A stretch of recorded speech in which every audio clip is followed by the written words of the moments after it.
ನೀವು ಯಾಕೆ 7 to 8 hours sleep complete ಮಾಡಿ. ಹೆಲೋ ಎವ್ರಿ ಒನ್, ಹೆಂಗದಿರೆಲ್ಲರೂ? I hope you all doing well.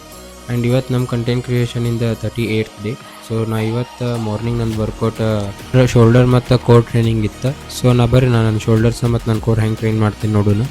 And ನಾ ಇವತ್ತು ಯಾವ ಟಾಪಿಕ್ ಬಗ್ಗೆ ಮಾತಾಡಕ್ಕೆ ಬಂದೇನೆ ಅಂತ ಹೇಳಿದ್ರೆ, ಯಾಕೆ ನೀವು ನಿಮ್ಮದು ಒಂದು ಸ್ಲೀಪ್ ರೂಟೀನ ಚೇಂಜ್ ಮಾಡ್ಕೊಂಡು 7 to 8 hours ನಿಮ್ಮ ಬಾಡಿಗೆ ಎದಕ್ಕೆ ರೆಸ್ಟ್ ಕೊಡ್ಬೇಕಾ ಆ್ಯಂಡ್ ಯಾಕೆ ನೀವು ಕರೆಕ್ಟಾಗಿ ಅದನ್ನು ಮೇಂಟೈನ್ ಮಾಡ್ಬೇಕಂತ ಹೇಳ್ತೀನಿ ಕೇಳ್ರಿ.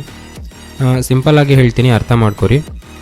ನೀವು ಯಾವಾಗ ನಿಮ್ಮದು ಒಂದು ಬಾಡಿಗೆ 7 to 8 hours ಪ್ರಾಪರಾಗಿ ಸ್ಲೀಪ್ ಮಾಡ್ತೀರಿ, ನೀವು ಯಾವಾಗ ಒಂದು ನಿಮ್ಮದು ಸ್ಲೀಪ್ ಚೇಂಜ್ ಮಾಡ್ಕೊಂಡು ನೀವು ಕರೆಕ್ಟಾಗಿ ಯಾವಾಗ ರೆಸ್ಟ್ ಮಾಡೋಕೆ ಸ್ಟಾರ್ಟ್ ಮಾಡ್ತೀರಿ, ಅವಾಗ ನಿಮ್ಮದು ಇನ್ನರ್ ಹೆಲ್ತ್ ಭಾಳ ಚಲೋ ಆಗಿ ರಿಕವರ್ ಆಗಕ್ಕೆ ಸ್ಟಾರ್ಟ್ ಆಗ್ತೈತಿ. ಇಫ್ ನೀವೇನಾದರೂ ಜಿಮ್ಮಿಗೆ ಹೋಗಿ ವರ್ಕೌಟ್ ಮಾಡತ್ತಿದ್ದೀರಿ ಅಂದ್ರೆ ನಿಮ್ದು ಮಸಲ್ ರಿಕವರಿಗೆ ಭಾಳ ಹೆಲ್ಪ್ ಮಾಡ್ತೈತಿ.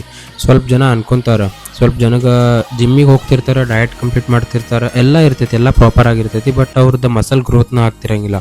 ಎದಕ್ಕಂತ ಹೇಳಿದ್ರೆ ಅವ್ರು ಕರೆಕ್ಟಂಗೆ ಮಸಲ್ ರಿಕವರ್ ಆಗೋಕೆ ರೆಸ್ಟ್ ಮಾಡೋಂಗಿಲ್ಲ ಆ್ಯಂಡ್ ಪ್ರಾಪರ್ ಸ್ಲೀಪ್ ಮಾಡೋಂಗಿಲ್ಲ.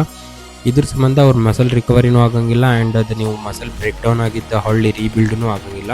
ಮಸಲ್ ಬ್ರೇಕ್ ಡೌನ್ ಆಗಿ ಯಾವಾಗ ನೀವು ಅದಕ್ಕೆ ಪ್ರಾಪರಾಗಿ ರೆಸ್ಟ್ ಕೊಡ್ತೀರಿ ಅವಾಗ ಅದೆಲ್ಲ ರಿಕವರ್ ಆಗಿ ಅದು ಮಸಲ್ ಗ್ರೋತ್ ಆಗ್ತೈತಿ. ನೀವು ರೆಸ್ಟಾಗಿ ಕೊಡಲಿಲ್ಲ ಅಂದರೆ ಅದು ಗ್ರೋತ್ ಆಗಂಗಿಲ್ಲ. ಸೊ ನಿಮ್ಮ ಬಾಡಿಗೆ ಪ್ರಾಪರಾಗಿ ರೆಸ್ಟ್ ಕೊಡೋಕೆ ಸ್ಟಾರ್ಟ್ ಮಾಡಿರಿ. ಆ್ಯಂಡ್ ನಂದು ಇವತ್ತು ವರ್ಕೌಟ್ ಎಲ್ಲ ಮುಗಿಸ್ಕೊಂಡು ಕಾರ್ಡಿಯೋ ಕಂಪ್ಲೀಟ್ ಮಾಡ್ಕೊಂಡು ಬರಬೇಕಾದ್ರೆ ಎಳ್ನೀರು ಕುಡಿದು ಸೀದಾ ಮನೆ ಕಡೆ ಬಂದೆ. ಇವತ್ತಿಗಿಷ್ಟ. Stay fit and focus, keep supporting, love you all.